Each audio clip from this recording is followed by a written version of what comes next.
கிராம பொதுமக்கள் அனைவருக்கும் எனது இரவு பணிவான வணக்கத்தை தெரிவித்துக் கொள்கிறேன். எனது பெற்றோர்களோட ஆசிரியருடன் எனது ஆசான் திருவேடகத்தை சார்ந்த டிஎம் பாலமுருகன் அவர்களது ஆசியுடனும் இங்கு சிறந்த வள்ளிநாயகியாக நடிக்க காத்துக் கொண்டிருக்கின்றேன். முருகா முகுந்தன்மாள் மருகா, முன்னவனா மூத்தவனா, அனைவனுக்கும் முதல்வனாய் விளங்கும் கணபதிக்கு பின் பிறந்தவா, ஒரு கை முகன் தம்பியே, ஈசன் மகனே, நின்னுடைய தண்டைக்கால் எப்பொழுதும் நம்பியே வாழும் இந்த குறிஞ்சிகளை கொற்றவனுக்கு மகளாக பிறப்பெடுக்க வைத்தாய். குறிஞ்சிகளை கொற்றவனுக்கு மகளாக பிறந்து தத்தி தத்தி தாவி குறித்து விளையாடும் பிள்ளை பிராயம் கடந்து துள்ளி துள்ளி திரியும் பள்ளி பருவத்தில் கூட பிற எள்ளி நகைக்காது வள்ளி என்னும் பெயருக்கு தகுந்தார் போல வாழும் இந்த குறிஞ்சி நிலத்தில் நான் எதற்காக வந்துள்ளேன் தெரியுமா? முருகனை தரிசிக்க. முருகன் யாரு? நமது குலக்கடவுள்.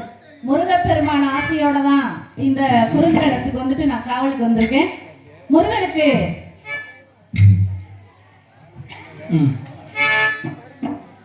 முருகனை நினைச்சு வந்துட்டு பாடல் பாடணும் இல்லையா? அந்த முருக மச்சானை வந்துட்டு கண்டிப்பா நினைக்கணும். ஏன்னா நான் வந்துட்டு முருக கடவுள், குலக்கடவுள், அதாவது யாருக்குமே கிடைக்காத ஒரு தரிசனம் எனக்கு கிடைச்சிருக்கு.